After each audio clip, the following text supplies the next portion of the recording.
प्रभुमेश मुनीश मोक्षेश गुणं गुणहीनमहीश गलाभरणं रणनीर्जित दुर्जय दैत्यपुरं प्रणमामि शिवं शिवकल्पतरुम् ॐ भूर्भुवः स्वः तस्य पितुर्वरेण्यं भर्गदेवस्य धियो यो न प्रचोदयात्।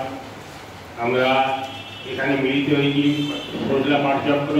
এই পাঠচক্রে যে সমস্ত ভক্তবৃন্দ অনলাইনে এবং অফলাইনে সম্পৃক্ত বা উপস্থিত আছেন সকলকে আমার যথাযোগ্য স্থানে প্রণাম, ভালোবাসা এবং শুভেচ্ছা জানিয়ে আজকে আমি পাঠ করব বিবেকানন্দের চিকাগো, স্বামী বিবেকানন্দের চিকাগো বক্তৃতামালার পূর্বে এবং পরের ঘটনাসমূহ। আমাদের জানা প্রয়োজন যে তিনি কত কষ্ট করে তিনি আমাদের এই ভারতবর্ষের জন্য, আমাদের ভারতবর্ষের যে আত্মা, সেই আত্মাকে জানাবার জন্য তিনি কত কষ্ট করে সে আমেরিকায় পৌঁছেছিলেন। তিনি প্রথমে গেছেন বহু কষ্ট করে, তারপরে বোস্টনে গেছেন, কিন্তু সেখানে আমেরিকায় গিয়ে তিনি দেখলেন যে আমেরিকা ওই শহরে থাকা অনেক ব্যয়বহুল। সেই জন্য তিনি যেখানে কম খরচে থাকা যায় সেই বোস্টন শহরে উপস্থিত হলেন। সেখানে কিছুদিন থাকলেন। তারপরে সেই বোস্টনে থাকার পর যখন শিকাগোর সভা প্রায় শুরু হতে চলেছে, সেই সময় তিনি আবার শিকাগো এলেন। 3 সপ্তাহ বোস্টন থেকে স্বামীজি আবার রওনা হলেন শিকাগো শহরে। বোস্টন ও তার পার্শ্ববর্তী এলাকায় এই 3 সপ্তাহে স্বামীজি 12টা বক্তৃতা করেছিলেন। এই সূত্রে আমেরিকার জনসাধারণ সম্বন্ধে তার কিছুটা ধারণা হয়েছিল। এইভাবে দৈব নির্দেশেই যেন আসন্ন ধর্ম মহাসভার জন্য স্বামীজি কিছুটা পূর্ব প্রস্তুতি হয়ে গেল। এলেন কোথায়? শিকাগো শহরে। 9 সেপ্টেম্বর সন্ধ্যায় স্বামীজি আবার শিকাগোয় এসে পৌঁছলেন। পৌঁছে দেখলেন মহাধর্মসভার অফিসের ঠিকানা লেখা কাগজটা তিনি হারিয়ে ফেলেছেন।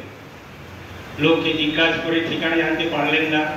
তখন ক্লান্ত অবসন্ন অবস্থায় তিনি রাতের জন্য আশ্রয় নিলেন স্টেশনেরই এক মালগাড়ির ফাঁকা কামরায়।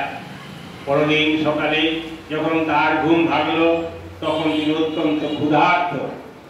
ভারতের মতো এখানেও তিনি ভিক্ষা করবার চেষ্টা করলেন, কিন্তু আমেরিকার শহরে ভিক্ষাজীবী সন্ন্যাসীকে কেউ ভিক্ষা দেয় না। কয়েক ঘন্টা চেষ্টা করে তিনি যখন সম্পূর্ণ অবসন্ন, তখন তিনি ঠিক করলেন আর চেষ্টা করবেন না। তিনি ঈশ্বরের উপর নির্ভর করে রাস্তার ধারে বসে পড়লেন তিনি, আর ঈশ্বরে যেন ঠিক সেই মুহূর্তের জন্যই অপেক্ষা করছিলেন। সঙ্গে সঙ্গে বিপরীত দিকের বাড়ির দরজা খুলে গেল। সেখান থেকে বেরিয়েলেন রাজা রানী সতীশা এক মহিলা। স্বামীজির কাছে এসে তিনি জানতে চাইলেন তিনি ধর্ম মহাসভার প্রতিনিধি কিনা। স্বামী যখন বললেন তিনি তাই, সেই মহিলা তাকে সসম্মানে নিজের ঘরে নিয়ে গেলেন এবং তার থাকা খাওয়ার ব্যবস্থা করলেন। মহিলার সঙ্গে ধর্ম মহাসভার কর্তৃপক্ষের পরিচয় ছিল। বিকেলে এই মহিলার সঙ্গে করে স্বামীজিকে নিয়ে গেলেন ধর্ম মহাসভার অফিসে। সেখানে রাইট সাহেবের দেওয়া পরিচয়পত্র দেখানোর সঙ্গে সঙ্গে তিনি প্রতিনিধি হিসাবে গৃহীত হলেন। এই মহিলার নাম মিসেস জর্জ ডব্লিউ হেল। এই হেল পরিবারের সঙ্গে স্বামীজির চিরকালের জন্য ঘনিষ্ঠ বন্ধুত্ব স্থাপিত হয়েছিল। ধর্মসভায় সম্বন্ধে